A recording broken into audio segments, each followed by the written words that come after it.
Week 3 is officially wrapped up, and what an interesting week it was. We saw a lot of very insane special teams play, and coming in crucial moments. We saw special teams win games for a lot of teams, but we also saw a lot of really bad football, a lot of blowouts this week. Let's start things off on Thursday Night Football, the Miami Dolphins versus the Buffalo Bills. A lot of people did not expect this game to be close at all. Miami has been struggling heavily, and the Bills are the Bills. They've got the reigning MVP, Josh Allen. They've got a very talented roster. Miami, though, they came in and they were honestly playing some really tough football. Okay, they looked the best they have all season. They kept it close, and they only lost by 10 points, 31-21. Miami were in it, and then they weren't. Of course, Tua turns the ball over, interception for the game. You know, it's just those turnovers for Miami. They are basically going to be going in full rebuild mode. I expect them to be big sellers at the trade deadline. Guys like Bradley Chubb, guys like Tyreek Hill, those guys probably going to be shipped off to new teams, to contenders that are looking to buy. So it's going to be interesting to see how Miami goes into this next phase of their team. But yeah, at this point, you got to move on from Tua, even though you just paid him this big bag. Clearly, he's not the guy you want him to be. He's getting paid, a Josh Allen type contract to get some sorry play that's not close really to Josh Allen. You see it; it's on the field. You got to move on to it. You got to move on from McDaniels. He's such a great offensive mastermind, but there is just no type of leadership. There's no type of holding these guys accountable. It feels like it kind of seems like a very loose team. And when they did have a tough coach, Vic Fangio, there was a big problem. Players didn't like being coached by him. There was this, there was that, there was some disconnect. And then Vic Fangio had to go. I think that you need a leader of men as a head coach. Unfortunately, it seems like McDaniels might not have been that. I still think he's going to be a great offensive coordinator somewhere else, or maybe he goes back to being a run game coordinator. I doubt that, but I'm sure a team's going to pick him as an offensive coordinator and have one of the better offenses in the league. It just didn't work out here in Miami for him. And, some guys are just better coordinators than head coaches, and that's okay. You can make a living off of being a coordinator. Even general manager Will Greer's got to go. I think he just got to totally reset from the top down, build a new cultural identity, and then get going. Miami down to the Bills. I mean, the Bills, they're 3-0. They're doing what they have to do. They don't need much talking about. Talking about some bad football, the Cincinnati Bengals versus the Minnesota Vikings. How about them Vikings, man? No J.J. McCarthy. Carson Wentz steps up for this game, and he actually looked pretty good. Carson Wentz played a pretty clean game of football, having to step in for McCarthy. He wasn't the shining point of the Minnesota Vikings in their victory, 48-10. Actually, speaking, what we're talking about Carson Wentz backing up. Jake Browning had to step up as well. Joe Burrow out with his turf toe injury for a couple months. Jake Browning, the backup quarterback, he steps in and he looked bad. 2 interceptions. Carson Wentz, 14 for 20, 173 yards and 2 touchdowns. Jordan Mason on the ground, 116 yards, excuse me. 116 carries is crazy. And 2 touchdowns there. Cincinnati is just a mess right now. They're going to be a mess without Joe Burrow. Jake Browning is a fine backup, but he's not going to give you what you need.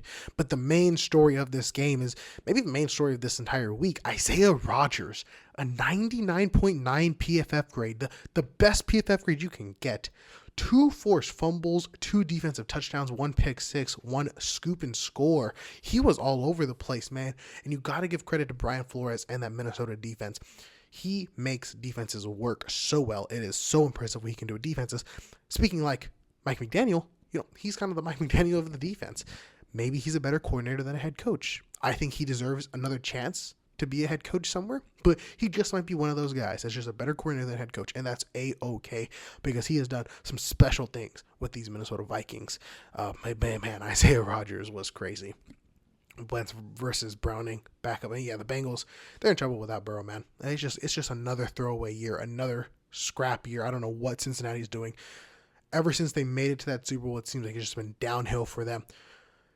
I don't think that they, unfortunately, it seems like Burrow, Chase, Higgins, I feel like their careers are just going to waste in Cincinnati. And that's a harsh thing to say, but it seems like it's the truth. You have a cheap GM. Who is Zach Taylor really the answer at head coach? Never really had a strong offensive line, despite Burrow getting injured. early in his career, you would expect them to build a wall for him. I mean, it's just ridiculous, man. It's just ridiculous. The Texans with a tough loss to the Jacksonville Jaguars. The Texans are now 0-3, folks. Very bad start for Houston. Their offense has just looked stagnant. They traded Laremy Tunsil, and their O-line is just letting anybody through. It's absolutely ridiculous.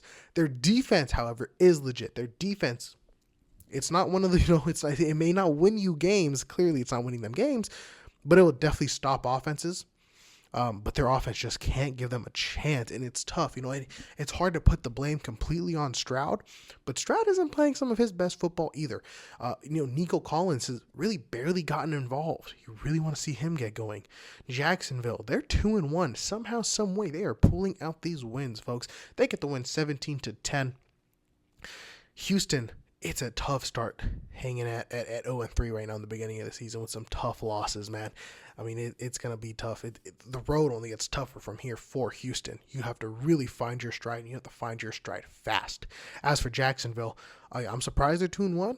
I feel like their offense isn't great. Their defense isn't super great, but hey, they hang around and they find ways. So you got to tip the cap to them. We'll see how long that lasts. The absolutely remarkable Indianapolis Colts take down the Titans 41-20. The Colts going to 3-0. The Titans sitting at 0-3. And man, I can't wait to see Cam Ward with the new head coach. It's clear that Coach Callahan can't get it done with this team. I feel like he should have been done after his first year, frankly, even though he's still relatively new. I think he needs a new guy. Cam Ward has got so much talent. He has it. He has it in him. It's just a matter of fact of the play calling, and can he get receivers that'll catch? Calvin Ridley has been a huge disappointment this season. You would expect him to be that reliable vet for your young rookie quarterback, but he really hasn't been that. He's had a ton of drops, really not great football being played by Calvin Ridley. The Indianapolis Colts, wow. How? Danny Dimes playing some of the best. He is playing the best football of his career. 228 yards and a touchdown. Jonathan Taylor as well. He has been stepping up. 102 yards on the ground, 3 touchdowns. He was looking phenomenal out there. The Colts really have maybe the best offense in the entire league, and it's pretty insane to say that. A lot of people expected it to just be a rebuild year for the Colts, trying to tank maybe for Arch. That would have been pretty cool, Arch Manning for the Indianapolis Colts. But no, it seems like they found their franchise guy in Daniel Jones. So he's on a 1-year deal. It'll be interesting to see what his contract will look like next year. Will the Colts re-sign him? Will he get a new contract on another team like Sam Darnold did when he had his great career with Minnesota? He signed with Seattle. It's going to be very interesting to see how that plays out later on in the season. The Raiders versus the Washington Commanders. Commanders get the dub 41-24. Again, another big blowout win here. Saw a lot of these 40 bombs in the NFL today. But how about Trey Tucker? 8 receptions, 145 yards, 3 touchdowns. Nobody talking about him. He had a great fantasy football game.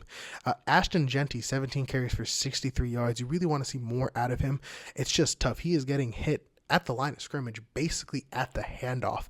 And so it's tough for him to find any sort of room and build any sort of momentum to get going. Some people said, I think it was Ryan Clark on TV, said Genty doesn't have the X factor. I digress. I think that Genty still has that potential. He still has what we all saw in college. It's just a little bit tougher to break out of it playing in the National Football League. You're playing against these pro athletes. It's going to be a little tougher. But I do think that as the time comes, as Genty gets the ball more, and hopefully as the Raiders O-line starts figuring things out, we start seeing those, 100-yard games, those multiple touchdown games from Ashton Genty. And I think that it will come. As for the Commanders, no Jaden Daniels this game, but Mariota comes and he gets it done. 207 yards and a touchdown. I'm not super wowed by the Commanders. Despite this dominant win, I feel like, when they start going and playing tougher opponents, I don't think it's going to be a great time for Washington. I'm very spotty on their defense, and their targets. Deebo Samuel has looked really good. Terry McLaurin finally had himself a solid game, 3 receptions, 74 yards. But I don't know. I feel like they're not that type of team as they were last year, where they really caught the stride at the right time. I feel like Washington is, they might go, 9-8 or something, which isn't a bad season at all. But I don't think that they're going to replicate the success that they had last season. But hey, they're sitting at 2-1. Moving on, let's talk about the Rams and the Eagles. A game-winning field goal block. Jordan Davis and Jalen Carter just ruptured through the line. Jordan Davis got up there. He got his big mitts up there, knocked that ball down, and then picked it up and ran with it to the crib.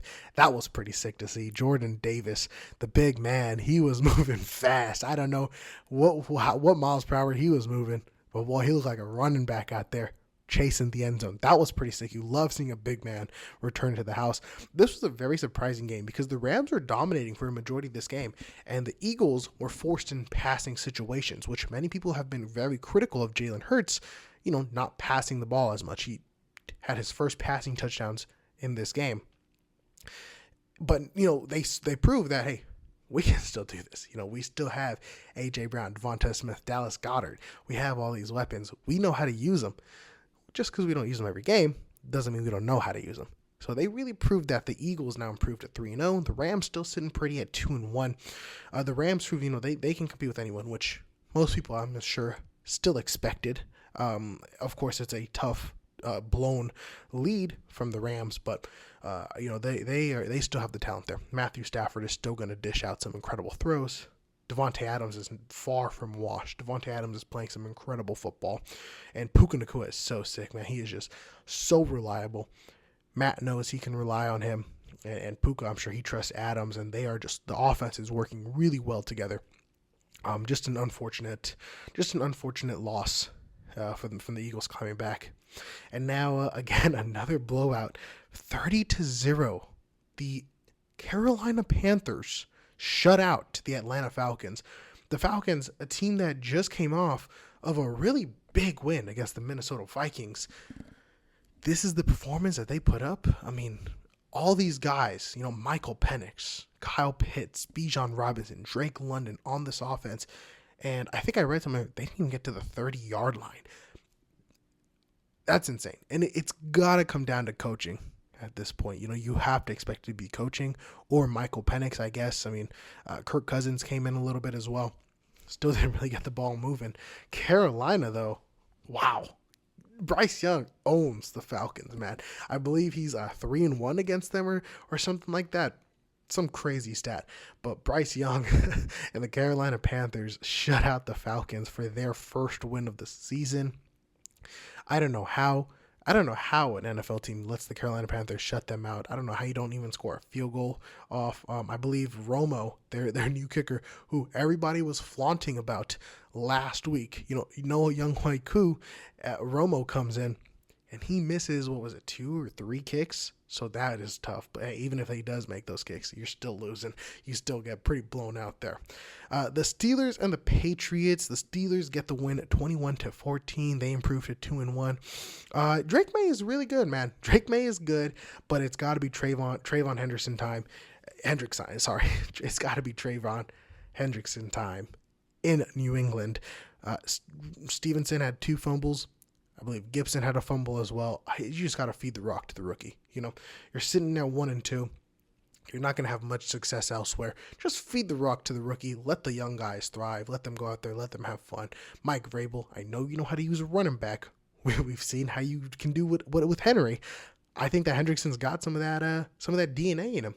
The Steelers, they get the win. They're just going to be, I think, a 10-7 team. They might sneak into the wild card, though. They can be sneaky good. Their defense is still, one of the best in the entire league. Jalen Ramsey having himself a newfound play with Pittsburgh. The Packers versus the Browns. Big upset alert here. The Cleveland Browns beat the Packers 13-10. Another blocked field goal here. Packers setting up for the game. Bang. The Browns get in there and they reject it. Blocked field goal. Big upset. The Browns offense is still not good, mind you. Joe Flacco, Shadur Sanders, Dylan Gabriel. It don't matter who you put in at quarterback. I still don't think they're going to be that good. However, a bright side on the Browns is Quinshon Judkins. This is what happens when you play When you play your young running backs, take notes, Patriots. You play your young running backs, cool things happen. You find bright spots on your team. 18 carries for 94 yards and a touchdown. You know you can rely on Judkins now. You know you at least have a run game. So that's great to see. Joe Flacco, I think you're wasting your time with him. You're wasting his time. Put in Dylan Gabriel, put in Shadur Sanders, base kind of use this as preseason. See if you have anything in those young quarterbacks. That way you don't have to waste a draft pick picking a quarterback high if you don't need to. Yes, they won. Their defense really could beat any team, point blank period. Jim Schwartz has done such an amazing job in Cleveland for however many years he's been there. And he especially thrives against these like LaFleur, Shanahan type systems. So I'm not really surprised to see this happen. Obviously, I didn't expect it, but I'm not surprised. I think the Packers will still be good. They'll still be one of the best teams in the NFL. I still think that the team to beat in the NFC. I think that the Packers will be okay. Losing to the Cleveland Browns 13-10, not too much to lose sleep over. The Browns defense is just that good. Now the Jets and the Buccaneers, we have another blocked kick here. Unfortunately, this one wasn't for the win, though. The Jets got the block. Will McDonald returns it for a touchdown. I don't know how you lose after you have that type of electric moment. Aaron Glenn had himself a little dance. That was maybe my favorite part of the week. Would have loved to see it if they won, but unfortunately the Jets fall to 0-3. The Buccaneers had a game-winning field goal. Get the win 29-27. They're at 3-0. They are having a great start to the season. Shout out to Baker Mayfield and company. Mike Evans unfortunately got injured. It's his hamstring that he's been dealing with. It feels like his entire career. At his age, you hope that he can come back at even 80% of himself.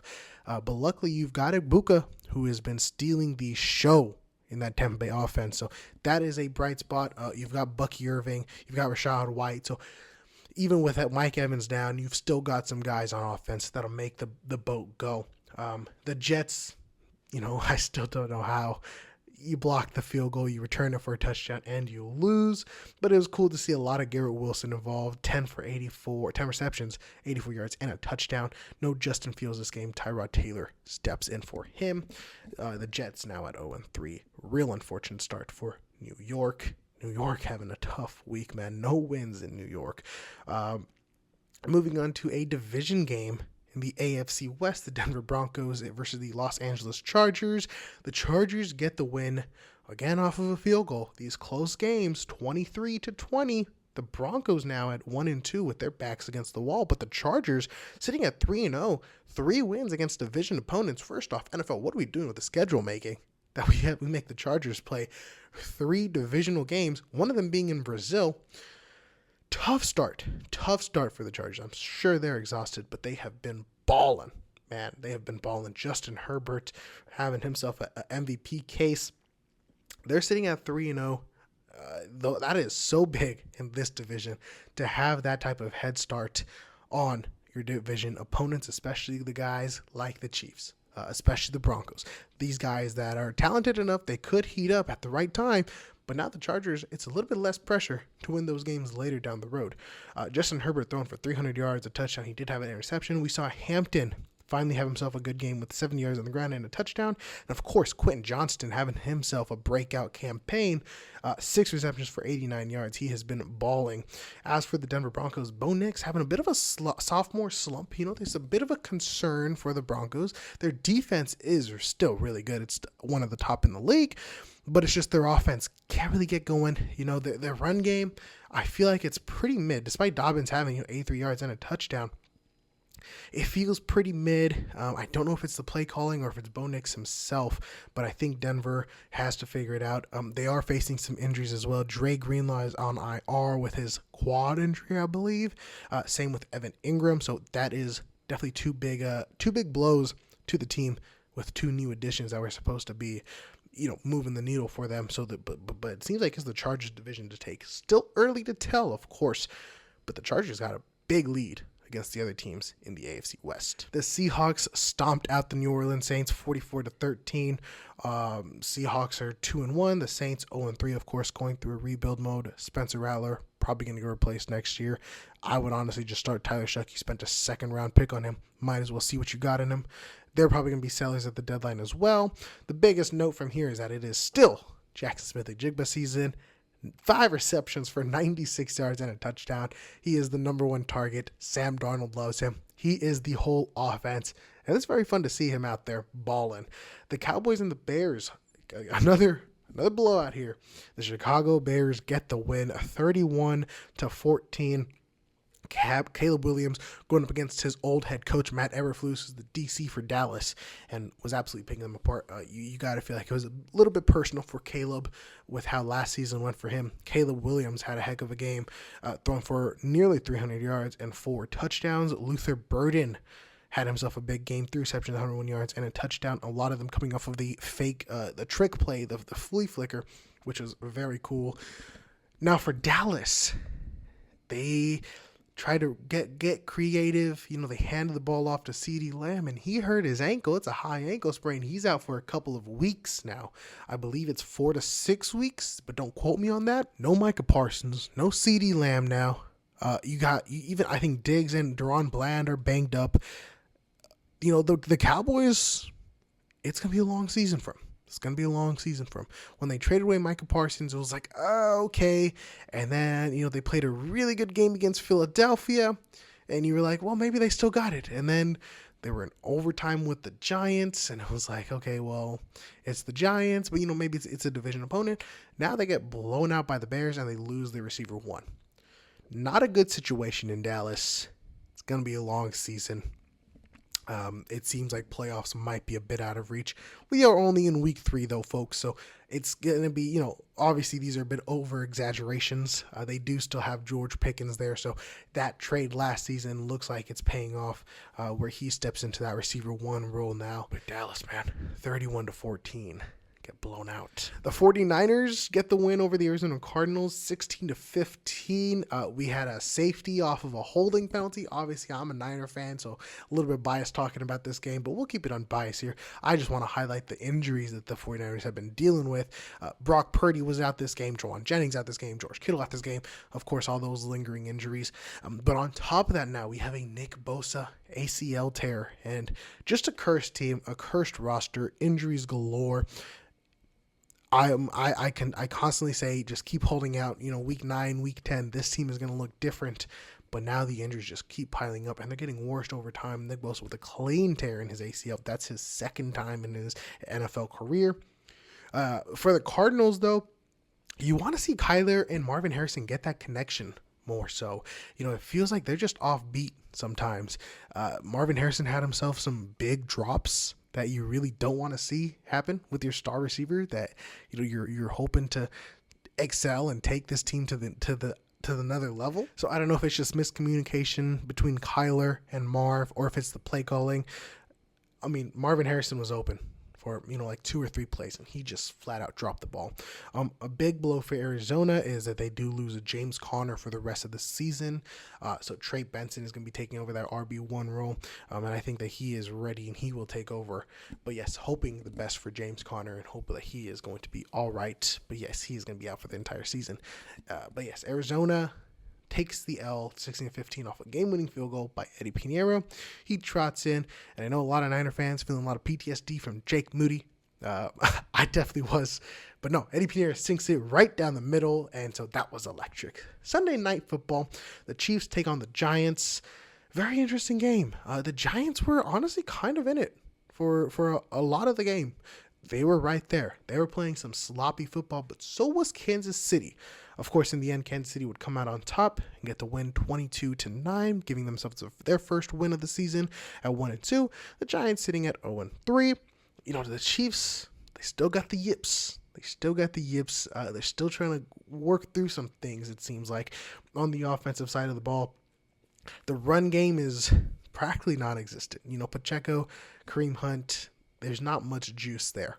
I would love to see them trade for a running back at the deadline. That would be pretty electric if they can get a Breece Hall type of guy, or someone of that sorts. That would be very helpful for this team. And obviously, they just need a receiver. Still no Xavier Worthy. Tyquan Thornton is kind of their receiver one. Juju Smith is kind of, they kind of just have Hollywood Brown.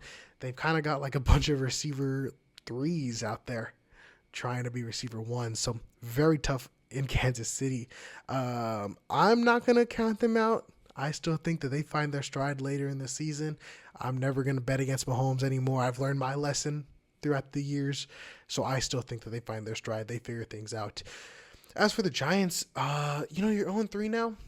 Give your fans something to root for. Give your team something to be excited about. Start Jackson Dart. We saw how excited and how pumped everybody was for Cam Scatterbo, who had a great game. 10 carries for 60 yards and a touchdown, and he also did some work through the air in the passing game with 6 receptions for 61 yards. So he had himself a very nice game. Just let the young bucks roll. Same thing with the Browns. You're wasting this vet quarterback's time. You're wasting Russell Wilson's time. Trade him to the Bengals or something. I don't know. Do literally anything else with him, and start your young first round rookie quarterback. See what you got in him.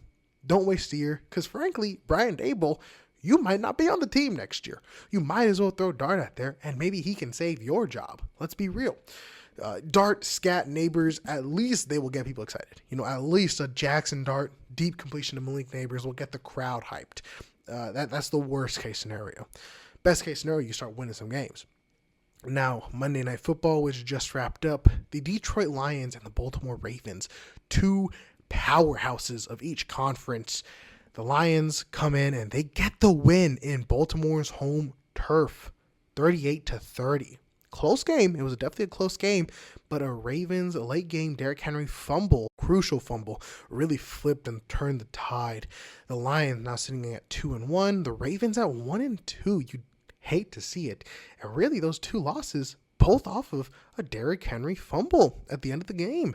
I don't know what it is. He's infamous for wearing the sleeves, and a lot of running backs don't like to wear those sleeves because it can kind of mess with the how slippery the ball is when you're tucking it away.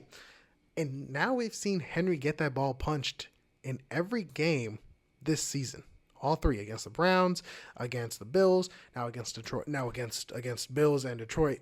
Of course, it was more crucial than it was in the Browns, but man, you hate to see it because he is played so good. He is like turning back father time.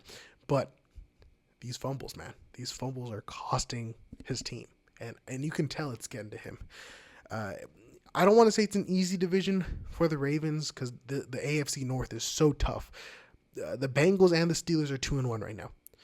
If the Ravens can beat those two games, they're right back in it. They're right back in it. I expect them to. They should. But the North is always unexpected.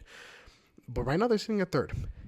Tough uphill climb for the Ravens. They've got the Chiefs up next, which with how the Chiefs have been playing, Ravens, this is an important game to come out on top and at least get to 500. The Lions, they played well. They have found their groove since their week 1 blowout against the Green Bay Packers, where a lot of people were concerned. They have found their groove. They found their footing now. They're working with new coordinators. They needed some time. The Lions are good to go. Offensively, there was some nice play calling. They established the run, some great running by Montgomery and Jahmyr Gibbs. Jared Goff threw for 202 yards and a touchdown to Amon-Ra St. Brown, 77 yards. He got in the end zone. Defensively, they got a lot of pressure on Lamar Jackson. Lamar Jackson went down, I want to say, like 6 times or so. I don't know if it's an attest to the Lions' defensive line or the Ravens' offensive line. But regardless, the Lions' defense looked solid and stout. You got to give credit where credit is due. Detroit will find themselves in the playoffs, whether that's winning the division, competing with Green Bay, or sneaking into the wild card. Frankly, they probably won't even sneak into the wild card. They'll probably be the 5 seed, if not the division. Folks, that'll wrap up week 3. We had more blocked field goals for touchdowns than any other week in NFL history. So it was a historic week. We had the first ever perfect PFF game in Isaiah Rodgers. A fun week. We had a lot of blowouts, a lot of really bad football, but also some close games. You love to see it. That's just the National Football League. Folks, I will see y'all in week 4. Thank you so much for watching this video. If you did enjoy, please like and leave a comment. Let me know what you think. Let's talk about some of the games. Who's your favorite team? How are they looking? I love to talk with y'all down there. While you're down there, take a look in the description where I've got all the other social medias. my Twitter, my TikTok, my Instagram. Go on ahead and take a look there. You can follow me on those other platforms. Folks, I will see y'all in the next one. Thank you so much. Have a great day or night. Peace out.